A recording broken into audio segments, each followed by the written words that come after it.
Group Editor-in-Chief of RIS News, and I'm here today at the Retail Executive Summit in Grand Del Mar Resort in Del Mar, California. And I'm here talking with Scott Welty, who is VP Retail Industry Strategy for the JDA Software Group. And Scott, you know, the omnichannel customer is here today, and the ball is in the court of the retailers to try to catch up to those fast-moving consumers. What can retailers do to be successful with omnichannel customers? Well, thanks, Joe. It's certainly a pleasure to be here, and I think you ask a very valid question. Right? We hear from a lot of different retailers talking about multi-channel, omni-channel, cross-channel, whatever you want to call it.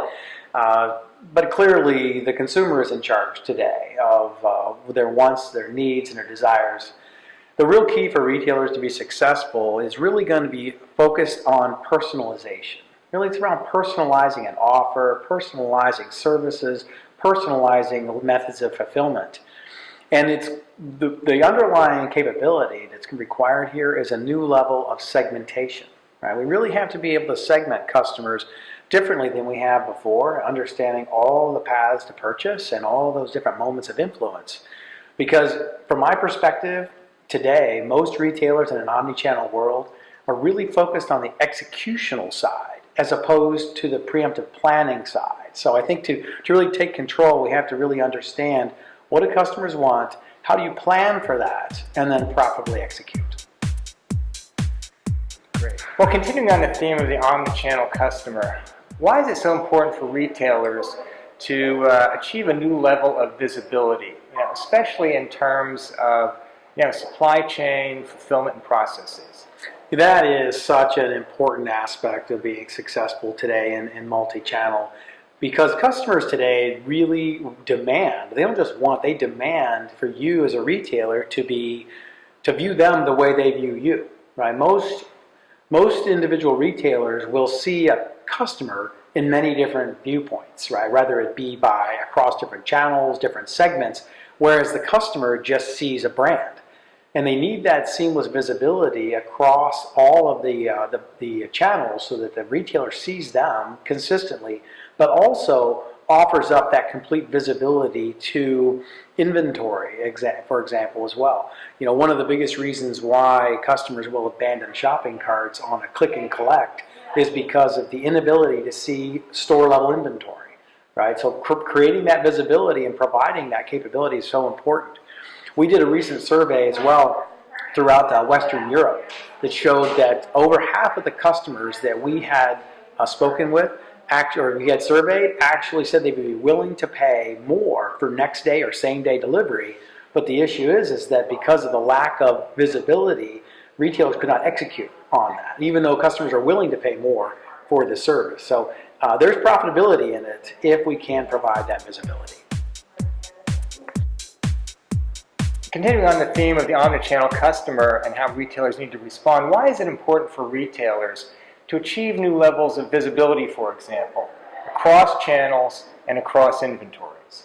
Now, I think it's a very good question in the fact that for retailers to be successful, they really do need to be able to, number one, view their customer more singular in nature. So that's the way the customer actually views the retailer. They just see them as a brand, but oftentimes retailers may see multiple views of a customer. Well, number one, which leads to inconsistency. Number two, we have to have seamless visibility of inventory across channels as well. Right, so the customers are demanding to be able to see, for example, store-level inventory for a click and collect exercise, for example. We recently did a survey in Western Europe that showcased that over half of our customers said that they would be willing to pay more for same day or next day delivery if the retailer could execute. But there were all kinds of challenges in inaccuracy in inventory, inaccuracy of visibility that prevented them from actually exercising a very profitable transaction that they would potentially lose because of lack of visibility. So it's a very critical component to ensure there is that visibility of not only inventory but also of the consumer. Scott, you've mentioned execution a couple times today. How can retailers execute better in trying to connect their demand network, for example, to their fulfillment network with more accuracy and precision? It is it's a very valid point in the fact that one of the things that we've seen over the years at retail is they've kind of established their organizations in a singular flow, right? So we've been kind of flowing product into individual locations that potentially will appeal to customers' demand.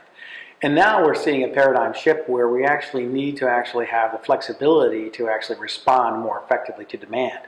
The critical requirements, I think there are three real critical requirements we need. Is number one, we need more of a demand sensing and shaping enterprise-wide forecast, right? So all elements of demand shaping, such as promotional shaping, markdown shaping, baseline shaping, all of those have to be singular in nature and cannot be disparate forecasts. Number two, there has to be more flexibility and nimbleness in a supply chain to ebb and flow with the different reactions and changes that are required. Today, there's a lot in supply chains, oftentimes they are built around cost containment, and so there are policies and constraints put in place to lower costs, but they inhibit flexibility and nimbleness. Right? And then finally, as we move into all channel fulfillment and fulfilling from stores and all the different methods of fulfillment, one big component has to be managed in the distributed order management is the profitability component.